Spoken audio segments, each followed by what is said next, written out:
Hello and welcome to Bewusst TV. I'm sitting here with David Icke, and this is, I think, my second interview. I was at your place was it 2007 or something, and yeah, a lot of things have happened since then.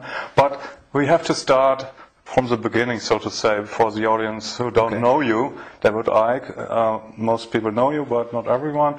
And we have to, for starters, we need to talk about what you are associated most with. That is the reptilian agenda, and that we are divine beings, but we are manipulated from beings that are not from here, or what, and that they are actually the royal family, the British royal family is involved with reptilian beings. How does it work? Crikey, how long you got? It's something that I've been researching is a hardly applicable word in some ways, because to research means to look for, and you do that, of course you do, but after some extraordinary what people would call paranormal experiences in 1990 and 91, my life has become, since then, this synchronistic series of coincidences which have led me to, and even brought to me, really, people, personal experiences, documents, books, and all these different sources that have put information before me in a very coordinated way, like some hidden hand is passing information to you. And it's not just random information, it's information that very clearly, as it comes into my life, has a direction. It has a series of steps. So in the early 1990s, the information that was coming into my life was about the fact that there was a cabal that was manipulating human society and world events towards the goal of a Orwellian global state, in which there would be a world government dictating to every country. Countries would be dismantled and become regions of great power structures. The European Union is a classic. And what we're seeing now with the European Union is the next stage of breaking countries up by destroying them financially, and then centrally dictating financially and in terms of government. And that there was a plan for a global army to impose the will of the world government, a world central bank to impose the cabal's global financial structure and control, and that the plan was for every child at birth to be microchipped as a matter of course. Now that was kind of whoa enough as the information came, and of course with the passage of the years this has been confirmed more and more by the fact that it's happening. Then there was a phase in the mid to late 1990s when, while that other information continued, and has continued to this present day, another, if you like, parallel and connected series of synchronistic situations happened in my life which brought information to me, and this related to the fact that the network of families which go back to the ancient world that are behind this control system I've just described and its ambitions actually take a non-human form, a not just reptilian, though that seems to be the dominant one, but, and I have moved on from that too and gone into other levels of it beyond that, but that there is a non-human force behind this attempt to lock down the world. And then from about 2002, 2003, right to the present day. All these continue, once they come into my life, these different areas, they continue together. That's why I work 12, 15 hours a day, keeping up with it. But this third phase, from about 2000, 2003, was the most important. Because without this, you can't really understand the rest. And that was about the nature of reality, the illusory nature of what we call physical reality, the fact that solidity is delusional, and that we live in a holographic, illusory physical reality, which is only one level of many multi-levels of this reality, which operates on a waveform level, vibrational level, it operates on an electrical level, it operates on a digital level, and it operates on the holographic level, which we in the conscious mind perceive as the world. And to appreciate that when I look through my eyes, another illusion funnily enough, which is why when people have near-death experiences, they leave the body and they're looking down on the body with the eyes, but they're still seeing.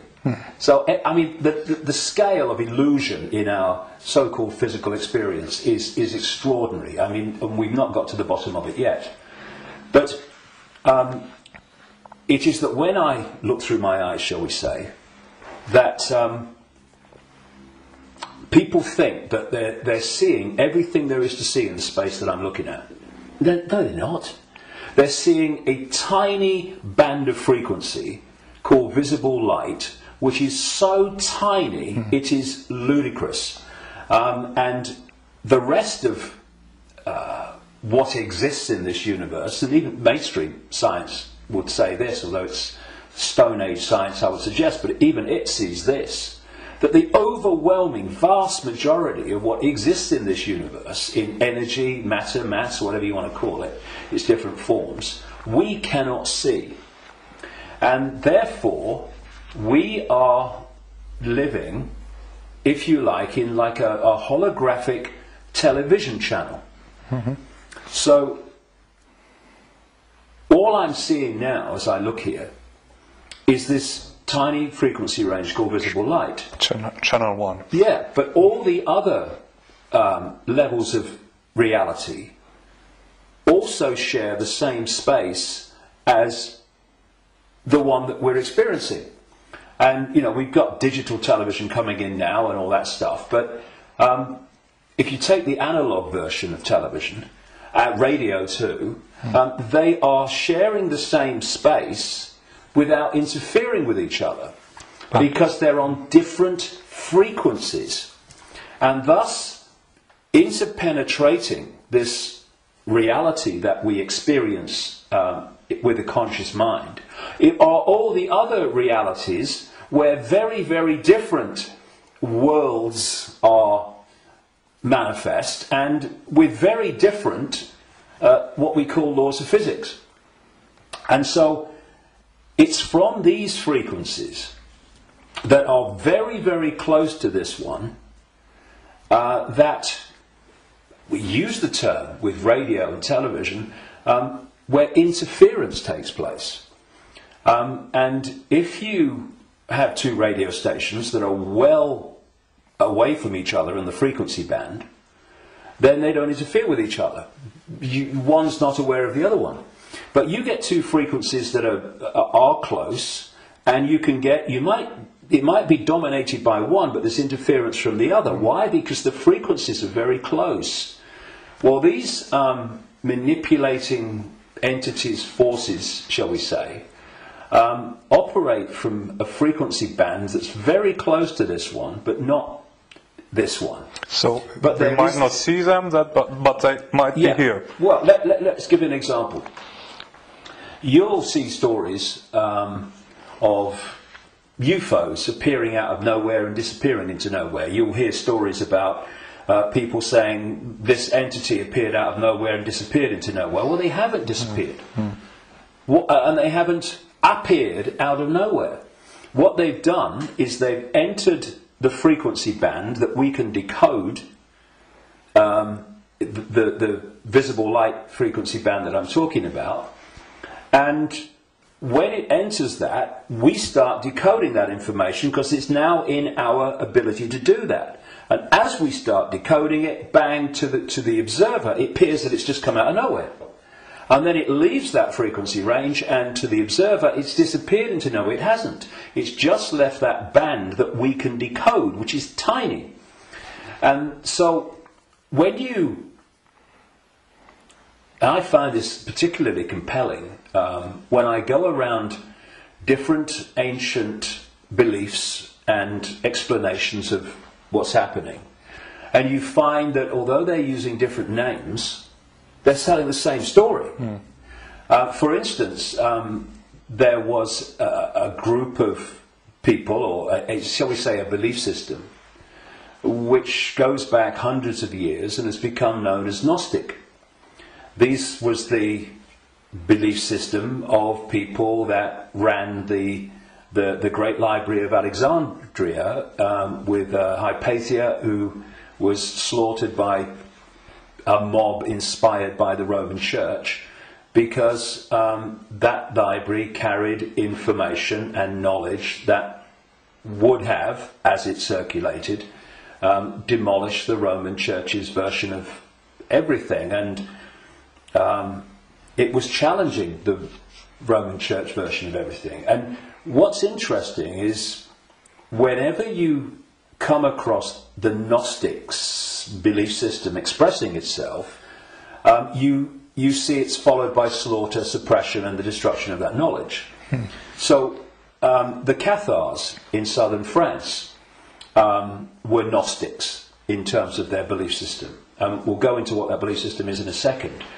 And so, again, in went the church, and all these people that kill for the church, and they destroyed the Cathars. It's, I think, 1244 was the last stand to the mountain fortress at Montségur in southern France, in the foothills of the Pyrenees. And again, it's not just we slaughter them, but we destroy their knowledge. But a fantastic thing happened in 1945 when a sealed jar of Gnostic writings, quite considerable writings, was found by a peasant in Egypt in 1945. And they describe much of the Gnostic belief system. Now, key in my interest, one of the things, of course, as a quick aside, they were telling a very different version of the Christian story. And we might get into that because it's relevant. But the key thing for me was that around a fifth of these texts were about a phenomenon they called the archons. And the archons, these Gnostics said, were a manipulative force that operated outside of human sight, that was basically, as we would call it, an energetic form rather than what we would call a physical form, though it could manifest as physical form through holographic projections and stuff. And these writings even talked in their own way about the illusory nature of this reality. And they talked about the archons were the, if you like, like cyborg, we would call it, troops of something they called the demiurge. And the demiurge is what Christians call the devil, and this negative force. And what these writings said is that this reality that we're experiencing was not created by some divine force. It was created by the demiurge and the archons, and it was a fake reality. And that they manipulated by accessing the human psyche and manipulating humans' perception of reality. And there was some very, very interesting things that they said about the archons. And one was that they lacked the ability to express the creative force. I would put it like this. if you gave them a blank sheet of paper and said, create something like a reality, they couldn't do it. But what the Gnostic writings say is they're experts at taking something that already exists, like the reality before this hijack, as I would call it, the one we experience now, and twist it. They piggyback something already created and twist it. Something else, they said the Archons did. And you know, you're going back to something that's been estimated, I think, around 400 AD, these writings were buried. And that is that the Archons parasite off everything. They parasite off human society in many, many different forms. And I read this stuff and I'm going, whoa, this is my own books over the years, found in a jar in Egypt. Not all the detail of my books, but the basic themes, because it fitted totally. And then you go to the Islamic belief. And not just the Islamic belief, because this came from pre-Islamic Arabia originally. And that is the very considerable focus in Islam on energetic beings they call the jinn. And when you look at the jinn and you look at what the Gnostics said about the Archons, hallelujah, hello, they're the same thing. And then you go around other cultures and you see the same recurring theme. And so when you look then at human society,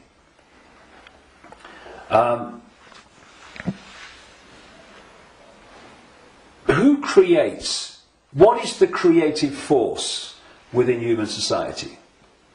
Humans. Should be. What do these families that I've been exposing all these years, what do? They piggyback off that creative force and manipulate it and direct it in a way that suits them. What do these network of families also do? They parasite off human effort, human labour, human energy, human creativity. The banking system, I rest my case. What is the global banking system except a structure totally focused on parasiting the energy and off the efforts of the human population? What is taxation in the way that it is today? It is parasiting of human efforts and human creativity. So what I also found interesting is that the Archons are described as we would say, like cyborgs. They almost like, they're computer-like. And they serve this force they call the demiurge.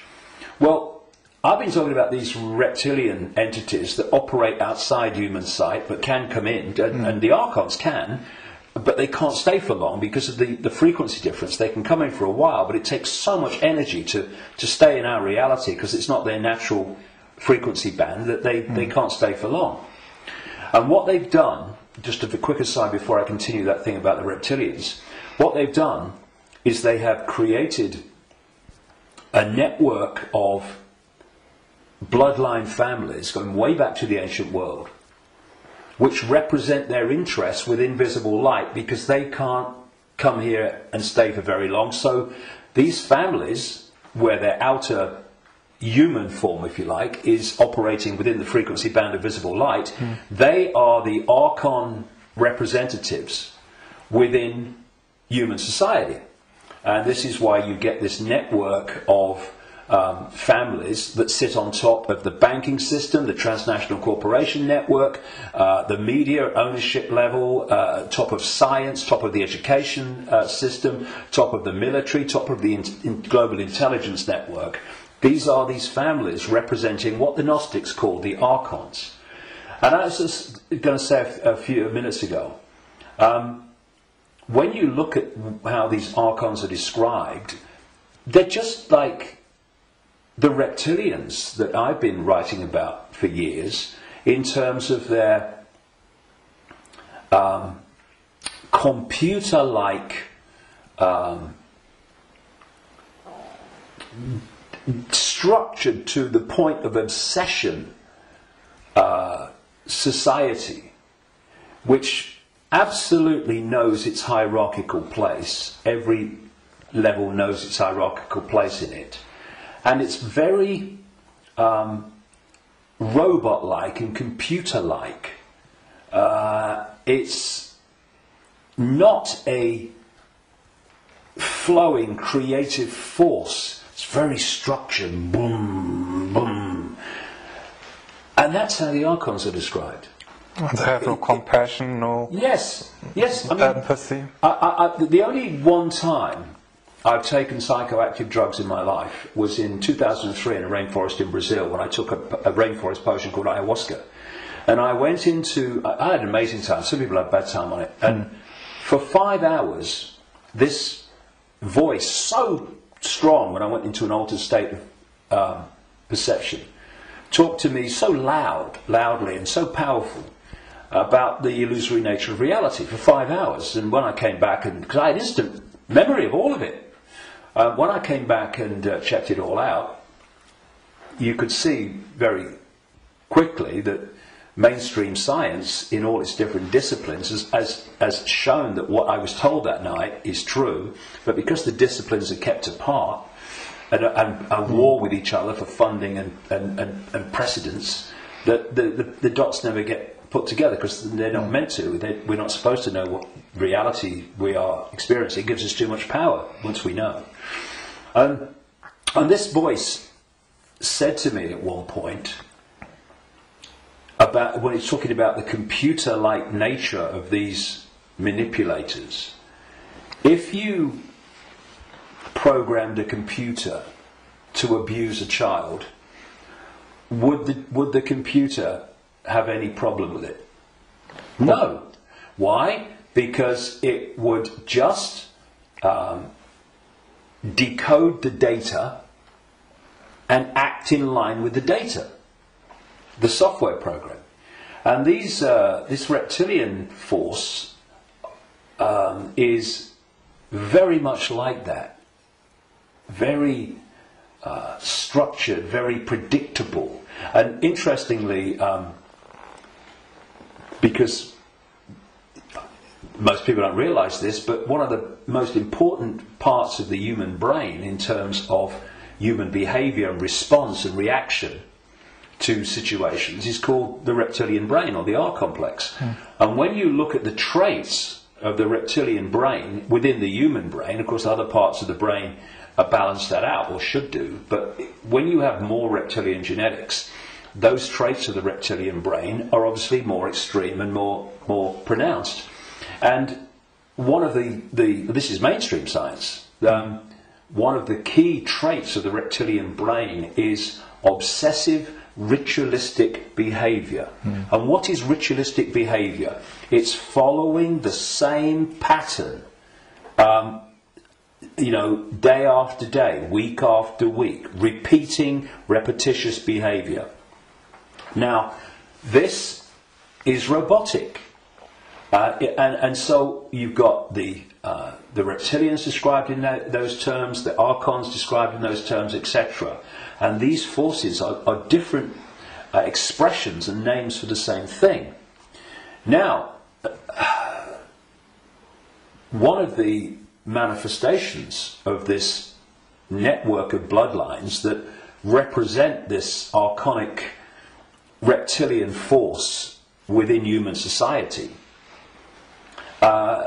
is the royal families going back to the ancient world, and the aristocratic families that surround them. Why?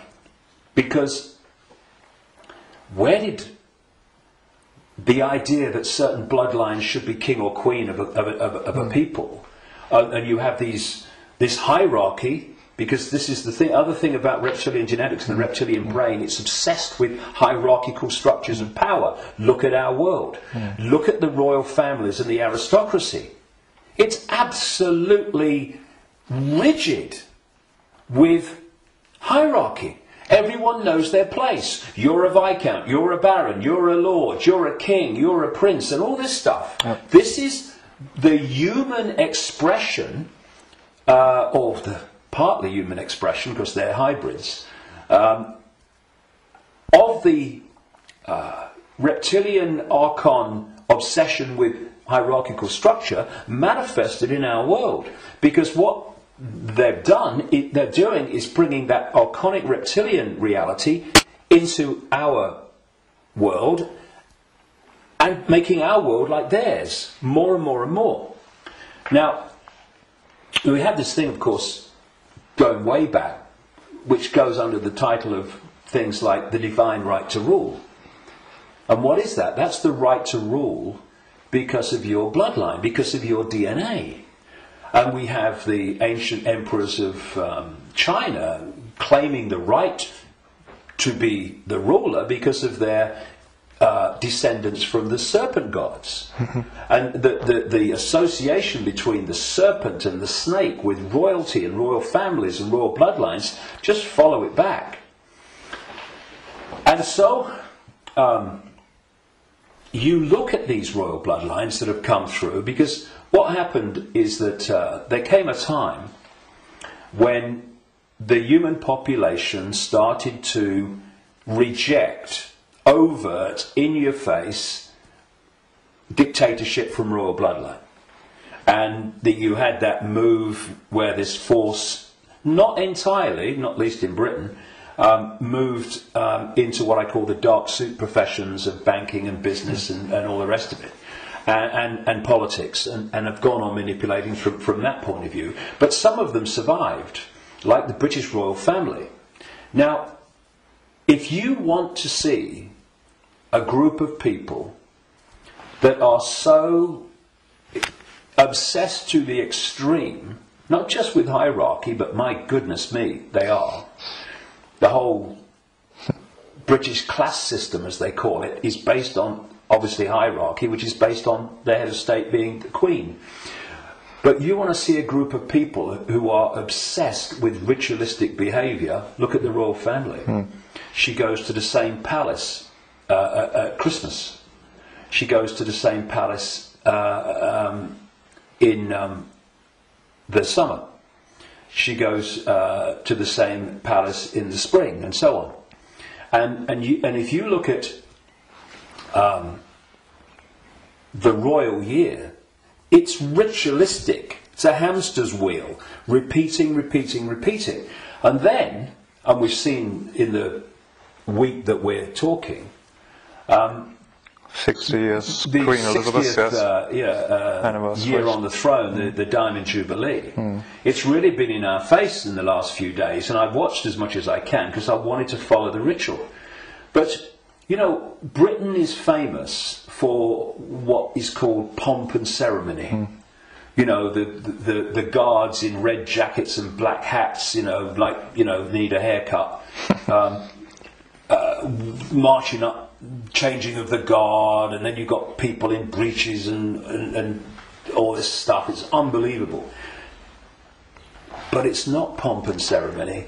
It is ritual. Repeating ritual. So if, you know, I'm saying, and I've said for years and years and years, I've been saying it this week as this has unfolded, that the British royal family, and the royal families of Europe too, but the British royal family is an expression of this hybrid bloodline which represents these other dimensional forces within human society. And I've described how these other dimensional forces operate, their mentality, how they structured. And you look at the British royal family alone, and it's absolutely a mirror of the very traits that the Gnostics, etc., have spoken of in terms of this archonic other dimensional force. So, you know, it's very challenging, obviously, for people that have not researched this and not been through the experiences that I've been through in terms of things that I've seen and things that I've experienced and things that I've read and researched. And also because from cradle to grave we are given a certain version of reality. Boom! You know, education system, peer pressure, media, all the way through, to actually go and encompass the possibility of what I'm saying. But you know, it's like Gandhi said, even if you're in a minority of one, and I'm not anymore, far from it, but even if you're in a minority of one, the truth is still the truth. And it doesn't become an untruth because people can't find the capacity to see it's possible. It's just, you know, people say, that's impossible, that can't be done, that's crazy. But what are they doing? They're just looking at something from a certain point of observation.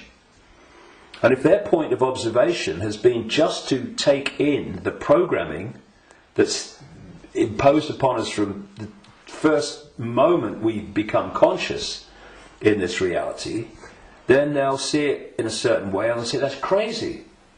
But if you spend 22 years researching it, you're looking at it from a completely different point of observation, and to you it's blatantly bloody obvious. And it's bringing those two points of view together that's the challenge, because what is happening in the world and what's behind what is happening in the world is so massively different, fundamentally almost indescribably different to what we're told is happening, that's the chasm that is probably more than anything else the greatest defence vehicle that this conspiracy has. It is so extraordinary that people think it's not possible, and anyone that talks about it must be crazy. But it is changing. All right. On the other hand, I just wanted to ask that people waking up and people are coming to your lectures now to the thousands, and you have full halls, and you want to do a big event in the Wembley arena with probably thousands of people. So it's important, if you know all these things, that they're pretty frightening, that we are being manipulated for thousands of years. On the other hand, we are divine consciousness, you said, and we just have to change our perception. What can we do now that we know that we are being manipulated? How do we get out of it, and can we get out of it? Well, you have to go deep in the rabbit hole for this, and of course you're constantly going deeper or trying to go deeper, but see, there are many aspects to this. When again you scan the ancient world, including texts that came through to be things like Genesis and the Bible, there is another common thing, and that is that there was an interbreeding. I'm sure it was direct interbreeding, but interbreeding. There was genetic manipulation of the human form. And this is my view, after 22 years of researching this and the information coming to me. Before this force hijacked our reality, humans were very different, and it's so different. I won't call them humans, I'll call them earth people. And they were a heart-censored society, in the sense that, you know, we have this holographic body, and interpenetrating all the different levels of the human form, energetic and holographic, are vortexes that have become known as chakras, wheels of light, as they call them in Asia. Vortexes which interpenetrate these different energy fields. And it seems there are 7 basic ones, foundation ones, many others, but foundation ones, going up through the the human form, and this one is the key, the heart. This vortex connects us to way out there, to far higher, more expanded levels of awareness than anything else. And the organization, there's an organization in America, it's called the Institute of Heart Math, and they research the power of the heart. Heart math. Yeah. Sounds good. And they have found, they've been doing it for a long time now, they have found that the most powerful electromagnetic field in the body field of electromagnetic fields is the heart. There are more nerves going from the heart to the brain than coming the other way. Mm-hmm. And that when the heart energetic field is in what they call coherence, in other words, balance, and connects in coherence with the central nervous system and the brain, that trinity, if you like, when it comes into harmony, takes the person into a much higher level of awareness and consciousness. Mm-hmm. The key is the coherence of the heart field. Once you knock that out, you knock everything out, and what's left then as the arbiter and decider of reality? This. Now, this is a great servant to this. Mm. It's not a great master when it's in control of our perception of reality. And there's another vortex in the belly, which is about emotions. This is why when people feel nervous or frightened, they feel it in the belly. And you know, they need to go to the toilet. It's because the imbalance caused by the fear and nervousness in the chakra, the vortex linked to emotions, is affecting the balance or imbalancing in the same way the intestinal system and what have you. And what they've done to pull humanity into a low vibrational, brain dominated perception is they've moved the point where we interact with reality from the heart to the belly. Hmm.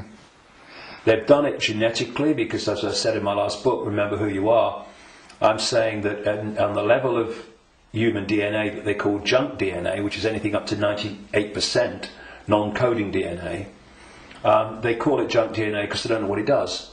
Well, some cutting-edge scientists, not least in Russia and some in America, are pointing out that actually within so-called junk or non-coding DNA is a language, and it's a very it's a language that you can see and you can uncover, and it operates very much like human language. It has many of very closely the traits of how human language is sequenced. This is how this language, as they call it, within so-called junk DNA is sequenced. And they're talking about the fact that the human language, which is what? Vibrational fields, that's what it is. We hear the words, but only when the brain decodes them. Mm. What's passing between me and you now is not the words and what people are hearing. What's passing between me and everybody is not words, it's a vibrational information field generated by my vocal cords. Mm-hmm. People are only hearing the words when they decode that information. So everything is vibrational waveform at its base, even language. DNA is waveform, like the body is waveform in its base state. And they're starting to uncover this language, and it fits absolutely my contention that part of this genetic manipulation was to put into junk DNA what I call biological software programs And they are basically perception programs. So if you put a disk into a computer and the computer starts to read it, on the screen the computer's symbolic perception is read from the disk. Well, what if we had biological software programs running through from junk DNA, this language they're finding, and we were reading them into a perception of reality? The other key side of this is that there are emotional biological software programs in there that are running all the time. And when you are reading those, then you are in the belly, because they're low vibrational software programs in terms of emotions, because they're all about fear and all the subdivisions of fear, like anxiety and frustration and depression and guilt, all these expressions, different expressions of fear. And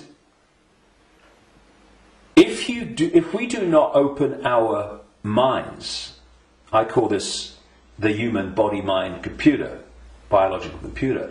If we don't open our minds and let the true self in, consciousness, then humans are operating literally in a closed system in which the DNA emotional and perception programs are running and not being challenged by a level of awareness that is beyond the program.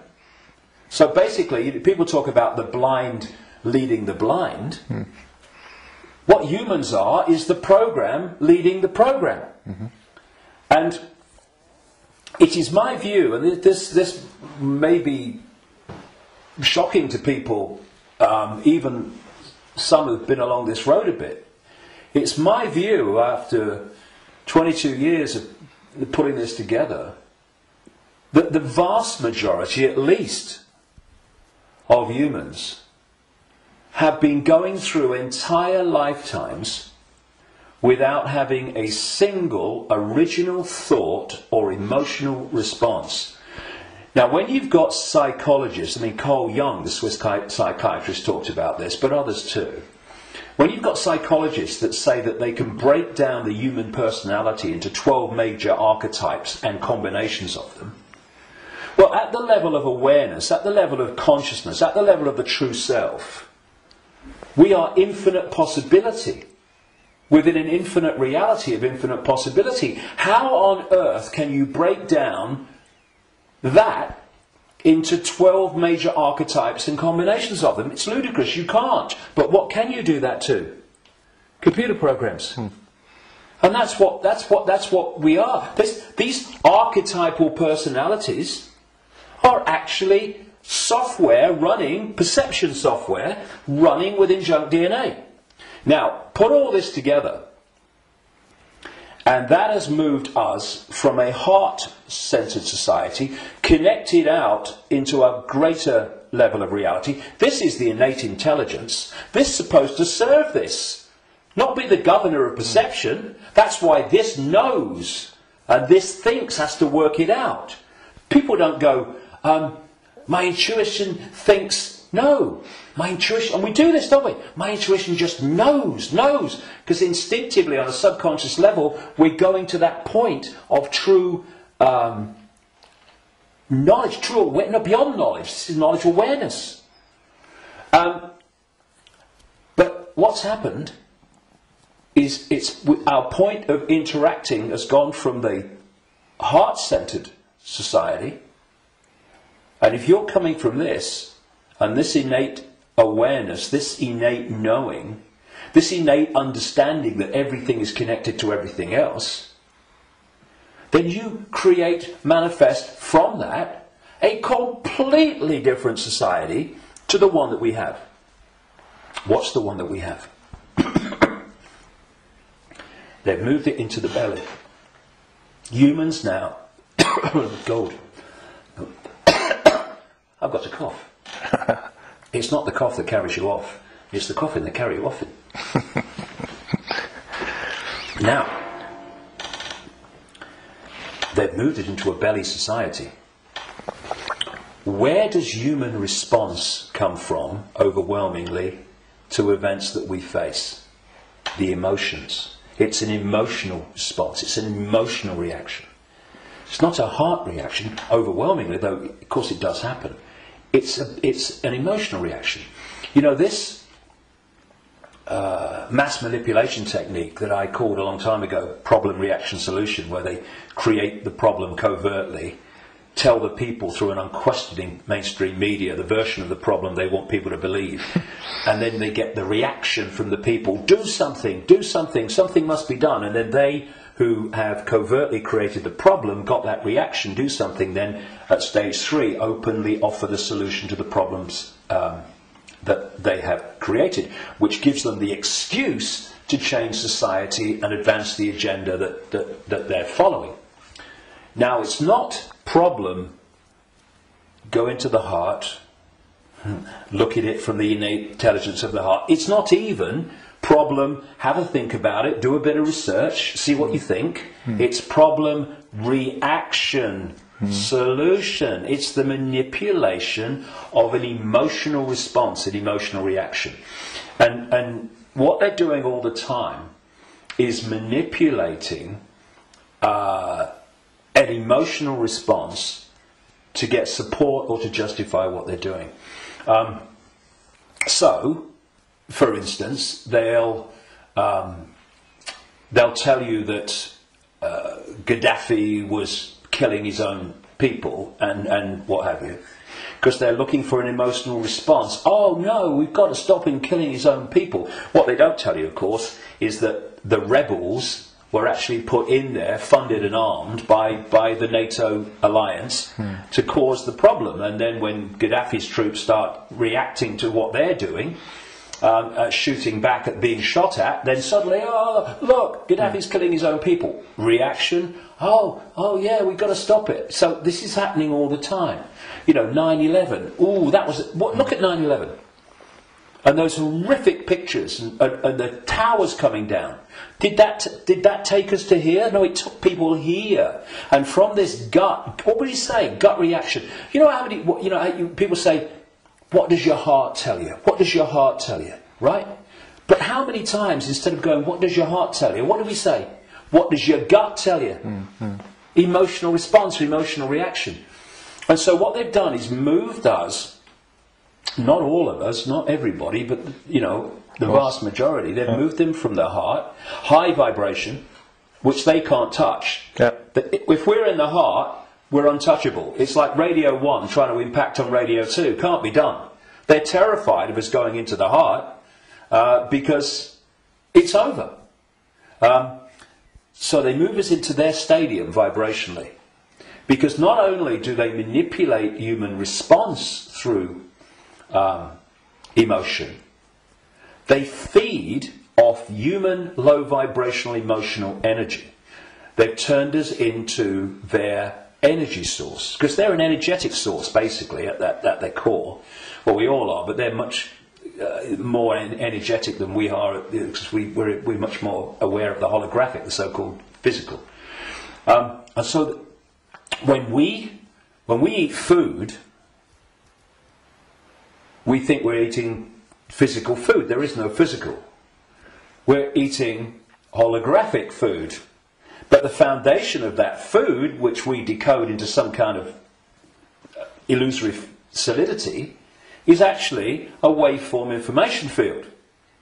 All that these entities do is they feed, they get their energy source, not from a sandwich and a cup of tea, but directly, energetically. They absorb energy in its waveform. And so when we generate low vibrational human emotion, that emotion is resonating within the frequency. That's why we can't see it. We can feel emotion, but we can't see it.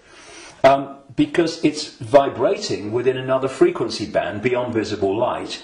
And that's the frequency band that these archons, reptilians, overwhelmingly operating. So every time we generate fear and all its offshoots, we're feeding them energetically. So you get a war, a 9/11, a global war, and you get an economic crisis where parents now in Greece are giving their children away or selling their children because they can't afford to feed them. Can you imagine in that one incident with one set of parents how much is generated here emotionally from the horrific? I can't even think about it. Imagine what it must be like. And that's just two parents. You get that operating. Look at the world. Look at the world every day. All over the world, in all its different expressions, how emotional energy is being generated and produced by the circumstances that society has been structured to create. It's an orgy of energetic vampiring.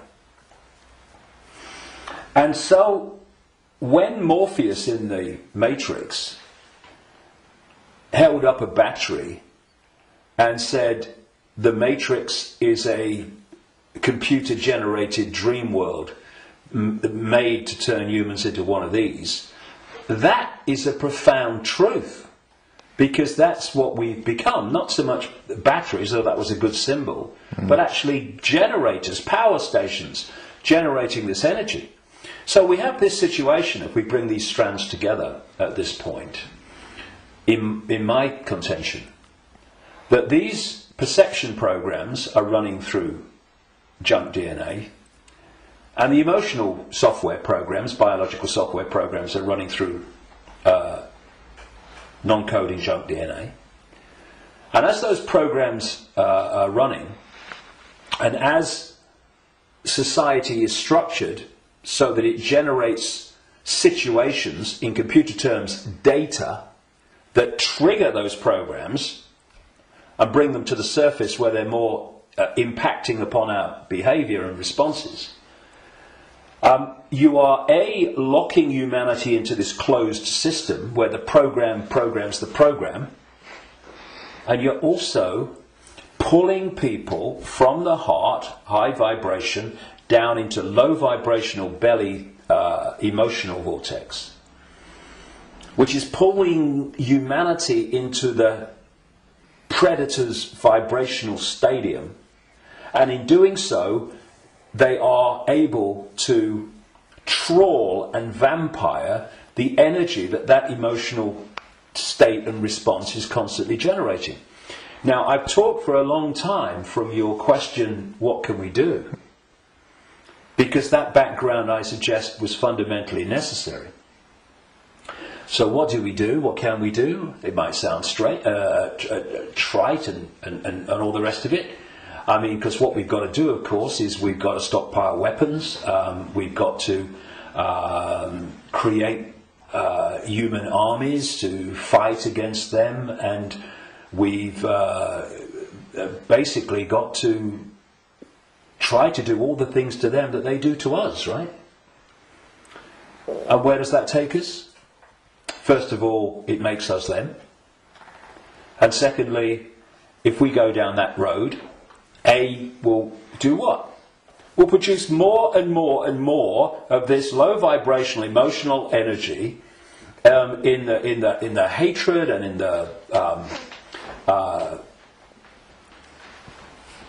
the anger that we produce. And we will also, if we go down that road, we will have symbolically weapons that manifest as a pop gun against state-of-the-art weaponry. So, although it's very macho and very, we've got to fight. I love Tony Blair once. He said, we've got to fight for peace. Sorry, can I just have some time to work that out in a darkened room, please? And it is something that when you look at it, is very good for the macho we've got to fight him. But as a strategy of bringing this down, is doomed to failure and disaster, because it's playing the game they want us to play. And if you're in that macho mode, and you think the whole spiritual side of things and stuff like that is namby-pamby, airy-fairy and a bit, soft, then what I'm going to say will make no sense. But if we are going to bring an end to something that has been created and perpetuated by something happening, then we can fight that something, or we can remove that something. And if you've got your finger in, a boiling pan of water, well, you can turn the gas off, or you can literally take your finger out. In other words, instead of finding a solution to the problem, turning the gas off, not really a solution, your finger's still in there, you remove the cause of the problem. The cause of your problem burning in the water is because your finger's in the frickin' water. So remove it. Done. And if you look at any situation that we want to change, you will always find that removing what has caused the problem is always far more effective than finding a solution to the problem that you've caused. And so, we have this control system, we have this constant and gathering, expanding imposition and dismantling of people's lives financially in all these different ways. And we can say the solution is to fight the system and get out on the streets and fight and all this stuff. Or we can say, what has caused this reality that we are experiencing? So why not remove the cause of the problem? And this is not about fighting. It's not about macho man responses. It's not about shouting loud. It's about changing the way that we interact with reality. And in doing so, stepping out of the influence of the programs that have been running human perception and emotional response throughout known human history, and are creating the world that we live in. Because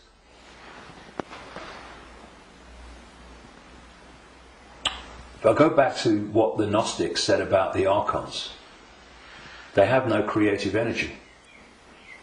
They can't make things happen. But we can. We can, yes. Which is bringing us to an interesting point. We can manifest. What this manipulative force has done has programmed humans to use that gift of manifestation to manifest what they want. And so, if we manifest from our perceptions of reality, then manipulate their perception of reality, and they'll manifest what you've manipulated them to perceive as reality. So, I see people challenging war and conflict when their own lives are full of conflict. Now, we live in a holographic reality at this conscious mind level, and there's a very unique and fascinating trait and characteristic of holograms and holographic reality. Every part of the whole is a smaller version of the whole. So if you take, for instance, in the holograms that you buy in the shops, if you take the waveform holographic print, which is on the print in waveform information, and you cut it in 4, and you fire the laser which reads that information in effect and brings the three-dimensional holographic image projecting from the waveform information on the photographic print. If you cut that into 4 and put a laser to each 4 pieces, you will not get a quarter of the whole picture. You'll get 4 quarter-size versions of the whole picture. And this is why, or explains why alternative forms of healing, like reflexology and acupuncture and others, can find points on the ear and the feet and the hands and all different parts of the body that relate to the body as a whole. Thus, reflexologists can work on a part of the foot and impact upon the heart or the liver, depending on where they're doing it. And I've known and talked to reflexologists and people like that over the years, and they know it works, but they're not sure why it works or why there are points on the foot and the ear and everything that relate and impact upon the body as a whole. Well, it's simple when you realise that this reality is holographic, because every part of the whole is a smaller version of the whole. The body is a holographic manifestation, it's a hologram. Thus, every part of the body must be a smaller version of the whole, and that's why all over the body, in all the different parts, you can find points that relate to the whole body. In the same way, if we have conflict in our own lives on a so-called individual level, and this is going on all over the world in all these different societies, I mean, and it is, then that's a smaller version of the whole. And a hologram moves both ways. When the whole hologram shifts, all the parts of the hologram shift, because they're expressions of each other. You shift or affect the smaller part of the hologram, and in this case it's lots of people, billions of people with conflict in their lives and all that stuff, and that's going to impact on the hologram as a whole, i.e. human society. And you're going to have collective conflict. If we want to put the fire out of the whole, what we call human society and global experience, then we have to put the fire out in our own lives, because we are fueling the fire. We are creating the fire. This is why they want conflict and disruption at all levels of society, because they know that they're constantly impacting upon each other. We have conflict in our own lives. Collectively, we are manifesting collective conflict. You have collective conflict like bombing Libya and Iraq and what have you, and the global conflicts. Those collective conflicts then impact on the individual that reacts to them with a lot more emotional, based emotional response. So everything is connected to everything else. Everything's impacting on everything else. Now, those behind this manipulation of human society, they know that. And they have been playing humans like a violin for so long. And this is why, not the only reason, but this is why they created human religions in this part of why, because there were many whys for that, and why they created human science, which is, I call it Stone Age science. It's song sheet science. It's not science. It's just a bogus explanation for reality, so we don't see the real one. This is why the nature of reality is hardly, if any time, discussed in schools or education in general. And you know, I travel around the world. I've been to 50-odd countries, many of them many times. I've seen the streams of television channels, not least places like America. You're going through the zapper button, and there's channels after channels after channels. I have never seen one that was asking the question with an open mind: who are we? Where are we? What is reality? Now that is ludicrous. I mean, we have a situation where probably the vast majority of people go through a lifetime, until they come to the end of their lives and they're thinking, you know, where do you go? Who don't even think about, who am I? You know, you say to them, who are you? Oh, I'm Charlie Jones. I drive a bus. And they'll tell you your family history, they'll tell you their life history and all that stuff. That's not them, that's their experience. And human self-identity identifies who we are, self, with our experience, with our name, with our job. Who are you? I'm a banker. No, that's your experience, it's not who you are. And so when you lose touch with who you are, and you lose connection to the true self beyond the program, then what's left is for the program to run and dominate our sense of reality. Our sense of reality becomes our point of observation by which we judge everything, and the emotional reaction from which our judgment and response to events comes. And it's a closed, ever repeating cycle. And unless we break it, then this will go on. And we break it by moving our point of attention, the point at which we interact with the world, from there to here.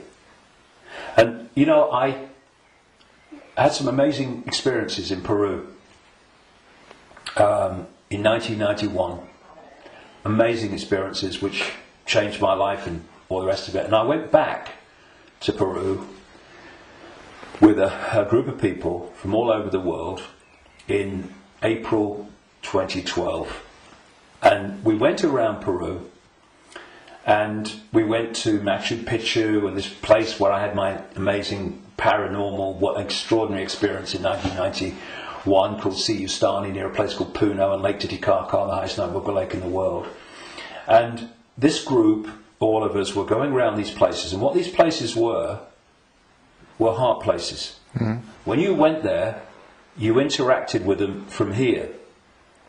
And the behaviour of the group and the demeanour of the group was laughter and joy and happiness. Then there was one day, and this really, you know, I've been aware of all this for a long time, but so, you know what it's like. Sometimes you have an experience and it goes bang in your face. And there was one day towards the end of the trip where we went to a place called Kiwanaku, just over the border in Bolivia. It's an ancient site, very famous ancient site if you look at the history and accounts of South America.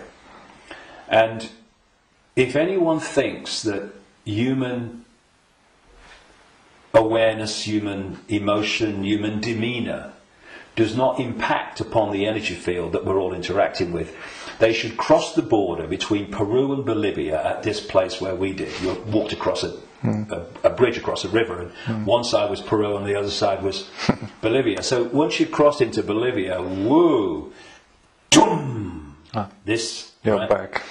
So it took ages to get through the border guards, just for a tourist group who's going to be in the country for about 3 hours. They'd all just come back from a hospital, apparently, where they'd had a sense of humour bypass. And we headed to this Kiwanaku, going through in a 40-minute drive through a police checkpoint and a military checkpoint. You know, I mean, if anyone says that he's predicting that Bolivia is going to be a police state, well, you're too late, mate. Anyway, we get there, and it was horrible, Kiwanaku. It was big time here, right? And I felt this in many places around the world, and they've all been connected to human sacrifice and rituals involving these entities operating in other levels of reality, but interacting with this one. This is what satanic rituals are. They're the interaction. This is why they do certain things and repeat them. They're creating an energetic environment which allows interaction and even the manifestation of these entities within the rituals. This is what sacrificing to the gods was all about in the ancient world. Because when you sacrifice someone, the people doing the sacrifice, they drink the blood and eat the flesh, which is what this whole Roman Catholic thing is really about. Drinking the blood of Jesus and eating the flesh, that's just a mild bloody cover for what goes on in the background. But on the other levels of reality, while this is going on, these entities, perceived as the gods, are feeding off the terror of the victim. Right? This is sacrifice to the gods. Anyway, we get to Kiwanaku, and it was that kind of energy. Ooh. But what I noticed was the demeanour of the group changed. People weren't happy. They were not in a good space. And there was this lovely guy, Mark, who's a lovely Irish guy. And the change in the behaviour of the group was so pronounced that on the way back, which we got back into Peru, where everyone started getting a bit happy again, I asked people if they wanted to go on the microphone on the bus and explain, their experience. And Mark said, and Mark was a lovely, lovely guy, all laughing and dancing and all the rest of it, all the way through Peru. And he said, when I was at Kiwanaku, he said, I just wanted to shout abuse at anyone that got in my way when I was trying to take a picture. And I just felt so different. And I won't labour the point, but having, seen it and experienced it and seeing the response, you could see Peru, what a world that would be.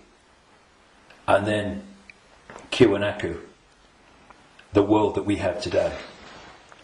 And we really got to move to here. And I would say to people, it's a challenge in this world, because virtually everything in this world is designed to push you here. So when you're responding from a belly emotional point of view, and you can do it with your mind, with your consciousness, you just move. It's moving your point of attention. That's what it is. You move your point of attention, and you move it here, and feel that point of attention here, not here, and you'll see the situation you face. I know because I've done it myself, and I've talked to others about doing it, and they have, and they say, yes, it does work. You get to bring it to here. A situation that you're facing looks very different here to here, and vice versa. This is what we need to do. We need to become the heart-centered society that we are being hijacked and manipulated out of. Now, it's not just about moving your point of attention here and seeing the situation from here. Once you move your point of attention here, the vortex opens. Because now you're interacting with it with your own awareness instead of interacting in a way that's dominated by this emotion. And when that opens, what comes through that energetic channel is innate intelligence, innate insight, innate knowing. And suddenly you're seeing the world and getting insights into things, and you're seeing what is happening as it is, and not as this is programmed to see it. And this is programmed to see it. You see, the brain, isolated from the heart, works in unison with the emotional chakra, and these two in unison, crikey, they're a bloody nightmare. Look at everything about human society that you don't like. These two buggers working in unison are where it comes from. So This. we go there. See, this, I'm talking about these emotional and perception programs that I say are running through junk DNA. Once the heart is no longer impacting in any way significantly on our sense of perception, on our sense of reality and all the rest of it, our sense of response, then the brain becomes the governor of our what? Perception, which is dictated to the brain once this is out of the way, which can override those bloody programs running through junk DNA. Piece of cake. You know, this is where the power is. This is what they're terrified of. So once that's closed down, this is what's done by the program and the way society is structured, then this becomes the governor of perception. And what it is doing, it is decoding as a sense of perception the perception programs running through junk DNA. And that perception of something becomes an emotional response to something, and this is an emotional response from the programs running through junk DNA of the emotional programs. So here's your, if you like, your holographic manifestation of the perception programs of self and the world and reality running through, and here is your holographic expression in response and reaction of the emotional programs running through junk DNA. And these have created the world we don't like. They've created the ability of the few to dictate to the vast majority. Because this will never see it. This will never get it. Except up to a point. This can get to a point where it can see the names, dates, places, Bilderberg group level of engineered wars level of what's going on in the world. But seeing where that is coming from, what's behind it, you've got to go in here. Because if you don't, you can't get into the rabbit hole. Because this can only go so far. And it's my view, and in my experience anyway, that if you are an expert in 9/11, in engineered wars, engineered banking scams, manipulated political nonsense, then you are still walking around the outer rim of the rabbit hole. You've not even entered it yet. Because it's still the movie. This holographic reality is like a holographic movie. And when a movie has hit the screen, that's it. It's a done deal. You've got to change the movie now. And that's what this world is, this holographic world. Because what the human body computer is doing is taking vibrational waveform information, which is what the five senses do. It's turning it into electrical information, same information, different form, and it communicates that to the brain and the whole genetic structure, in fact, and that decodes it through into the digital and then the holographic. So the holographic, this apparently physical world, is the end of the story. That, in movie terms, is the movie hitting the screen. You ain't going to change it. You won't stand up in front of a movie screen and start shouting at the screen and telling the movie to change, will you? People will go, you're mad, mate, you're mad. If you want to change the movie, you've got to change the reel. It's being projected from back here. But that's what we're doing. You know, so many ways that people respond to this conspiracy when they meet it at some level. It's, we must get out in the streets and protest. Well, I'm not saying don't. But that's still trying to change the movie when the movie's hit the screen.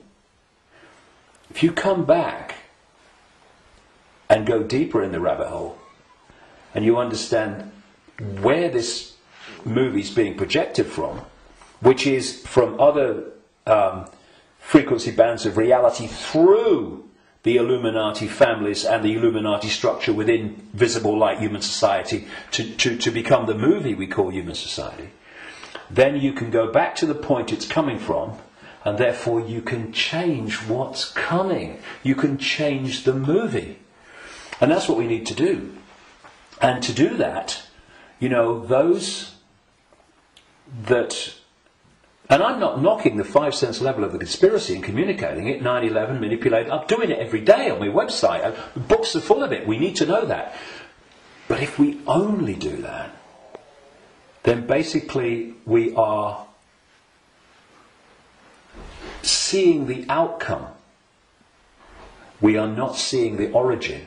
And you cannot change an outcome without changing the origin. And so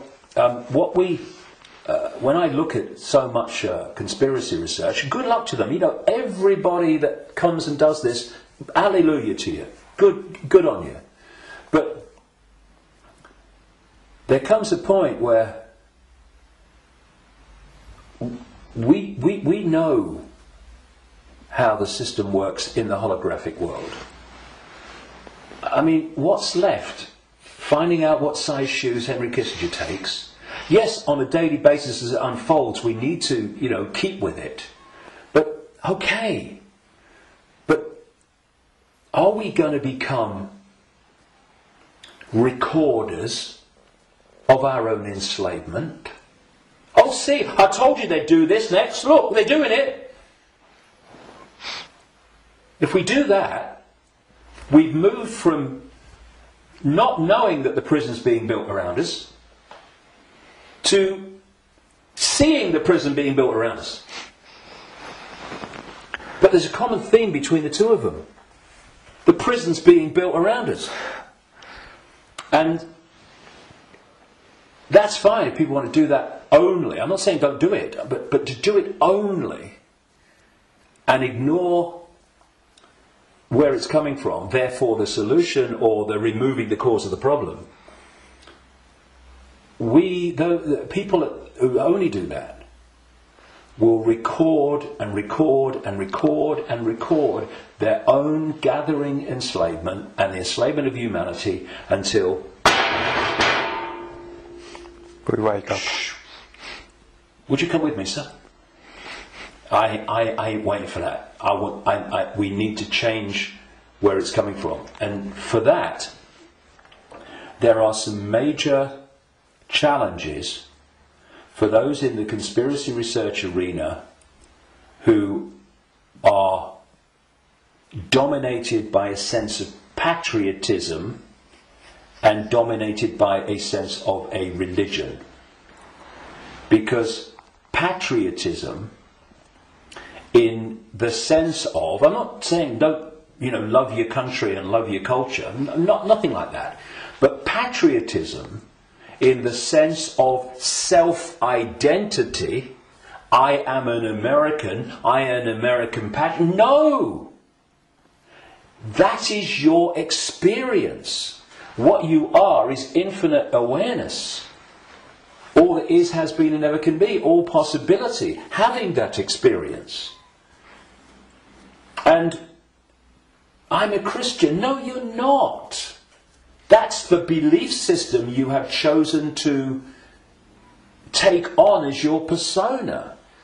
But it's an experience of being a Christian. It is not who you are. And if you self-identify with being a Christian or being a Jew or being a Muslim or being a Hindu, again you are in a self-identity which is self-identifying with something that's not you. And also, and this is in terms of getting to the origin, it means that you are not going to go. I've come across this all the time, me. I mean, I'm the guy that people in mainstream society, they see conspiracy researchers of the 5 sense nature as extreme and crazy. A lot of them see me as extreme and crazy. Because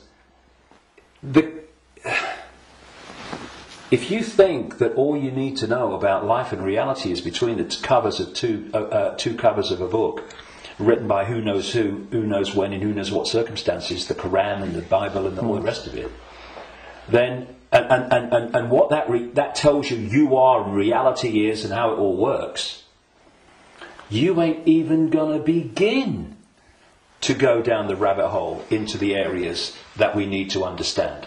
Because if you do, you immediately realize that your religion is part of the conspiracy.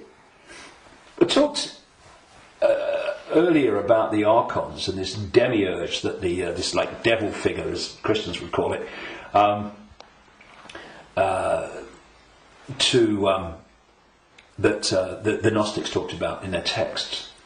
Well, that demiurge and those archons, those jinn and whatever you want to call it, those reptilians and all the different facets, they are the force that the major religions worship as God. Yeah. It is the Islamic God, it is the Christian God. Well, I'm being controversial now, aren't I?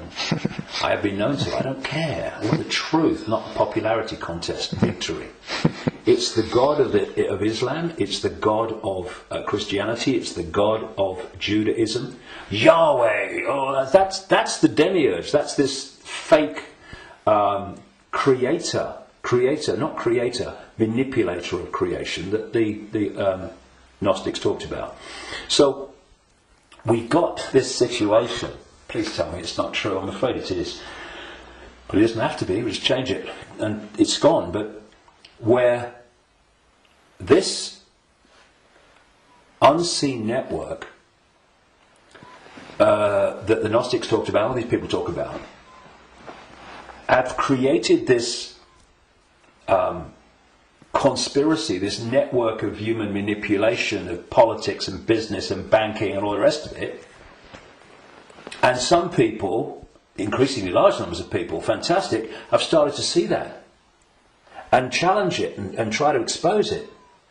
But at the same time, they are welded to religions that are worshipping the very force that created what they're trying to expose. And I suggest what we need is, yes, to move here, to open this and let consciousness in, but we also need a blank sheet of paper. A blank sheet of paper that says, okay, all preconceived ideas over here. All preconceived beliefs and perceptions of reality over here.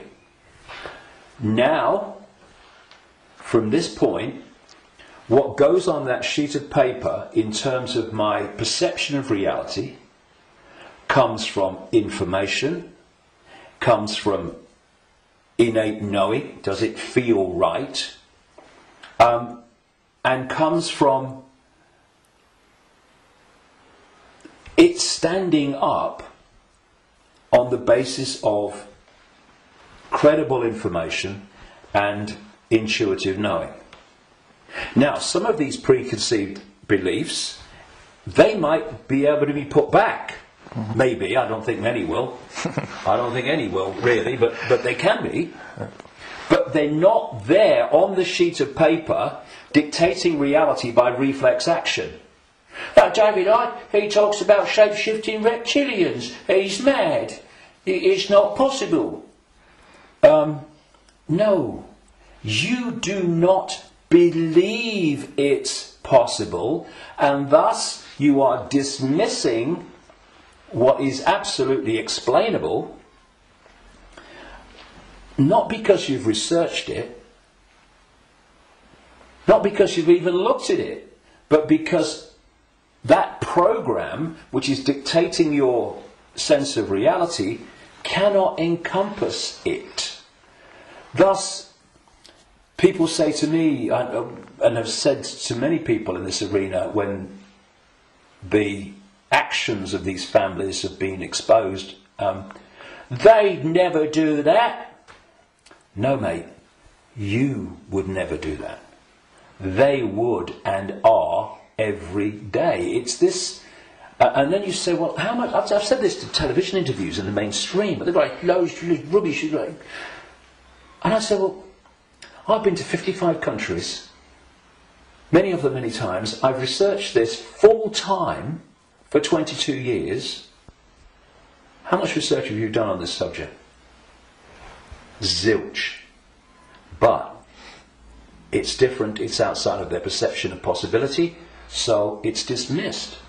And this blank sheet of paper lets anything in so long as it justifies its place on the paper. And when you do that with an open mind, you don't say, I'm a Christian, so I don't criticize Christianity. You go, I'm going to look at Christianity and what I've believed up to this point from a detached perspective and see if it stands up. I know a guy in America who set out many decades now. He was a real avid Christian, and he set out to prove the Christian story was true. Jesus existed and all this stuff. And very soon after this, as he started, I'm going to show it. Of course, what he realised very quickly is the evidence is all the other way, and he became a conspiracy researcher because then he's going, well, nothing of it. If I've been duped on this, what else am I being duped on? And then the dominoes start to fall, and you start to see the greater conspiracy. But he had an open mind enough to see that when the information was going in a certain direction, he was willing to go with it. But a lot of people that are welded to religions, they don't want to look at the information. And you can be a religious believer, and you can go to the 5 sense level of the conspiracy, because you can say it's Satan and Jesus is coming, and it's Armageddon, and it's the end times and all that stuff. You can do all that from a Christian perspective, but you ain't going to get in the rabbit hole. To do that, all those belief systems have to go, because they're there to censor the true self. Okay, thank you, David. That's amazing, and a lot of information, and a lot to think about, but the important thing is not to think, but to know, to feel, and we all have the ability and the what humans have. We can change it because we can create, which the others can't.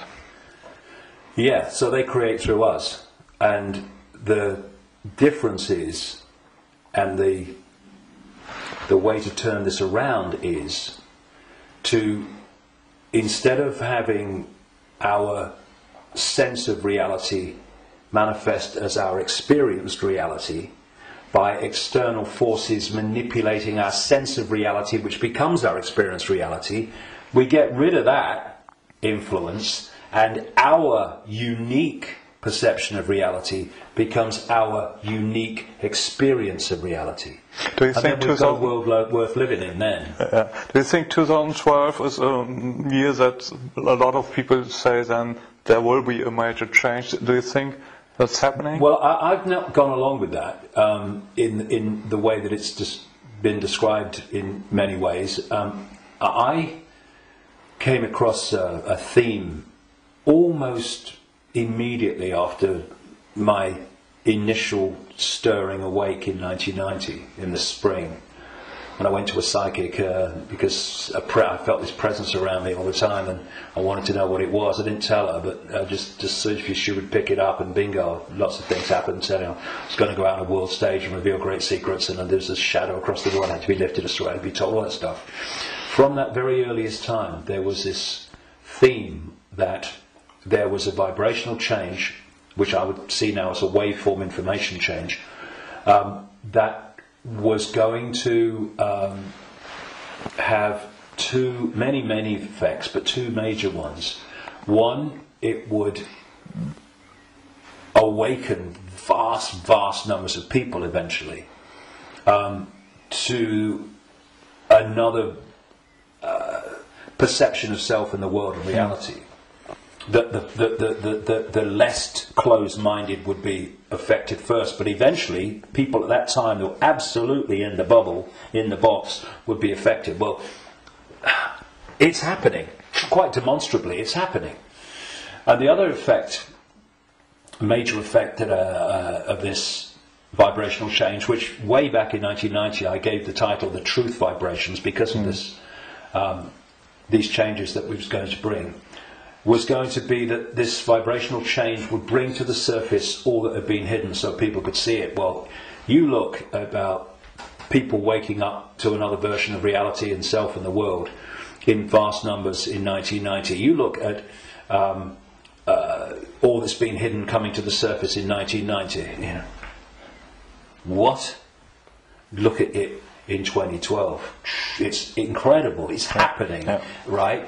But this truth vibrations that I was, as I called it, was going to be something that would get more and more powerful and more influential. And the significance, a greater significance for me of 2012 is that it's not 2011, but it's not 2013 either. However, I think that what we are seeing in 2012, and we'll see more of in 2013, 14, 15, is that we are now reaching a point in this where it's starting to be tangible in its impact. You know, I'm seeing people now within the system, doctors, scientists, people like that, are starting to look and saying, it's all nonsense, isn't it, right? Now this is, so we've reached a point in 2012 where this is becoming more and more tangible. And I think by the end of the year it will be more tangible, you know, because this is an ongoing thing. And the focus on 2012 in a positive way about, you know, this is going to be the Great Awakening. And I don't think it's going to be the Great Awakening in 1 year, but that focus on it, people are focusing on the fact of awakening, and that's bound to impact upon people opening their minds. The negative part about it, of course, is this stuff about the end of the world and all that stuff, which brings, where does that take you? It takes you here. So I think that 2012 is significant in that way. But in 2013, we're going to see the impact even greater, 2014 even greater. And there's going to come a point where this information vibrational change is going to reach a tipping point where it's the dominating perception. And at that point, the House of Cards will come down. And one of the other themes in the last 22 years that I've picked up from many different sources and stuff is that just when the control system appears to hold all the aces and has got everything in place, it's going to come down so fast it's going to be shocking. So for a little while longer, I mean, we're seeing it now, you know, President of the United States every day deciding who's going to be killed in a drone attack and all that stuff without any due process or anything like that. So we're moving, but at the same time, this awakening is moving as well. And, you know, the president and the control system and their agenda and their unfolding Orwellian state, although it's not called that, the facets of it as they unfold are all over the television news and they're in all the newspapers. So people can get the impression, understandably, that's all going on. Oh my goodness me, look at this. What's not in the papers, what's not on the television, for obvious bloody reasons, is that this is this quiet, well, in terms of people like me, as loud as I can bloody be, awakening, but a quiet awakening with most people is gathering and it's growing. And it will eventually be like a tidal wave of change and bring an end to this bloody nonsense, because the power that is used to enslave and manipulate us is merely the power we give.